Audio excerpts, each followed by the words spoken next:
Metal cools off a little bit, 6 seconds or so, we're going to turn off the torque valve.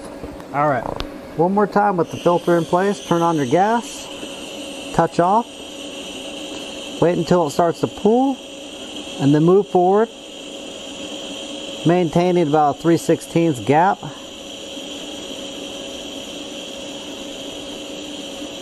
Lean back, break your arc,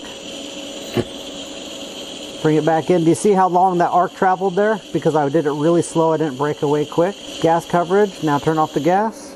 I'll show one other thing here. Here's what happens when you vary your arc. Turn on your gas, come in really close.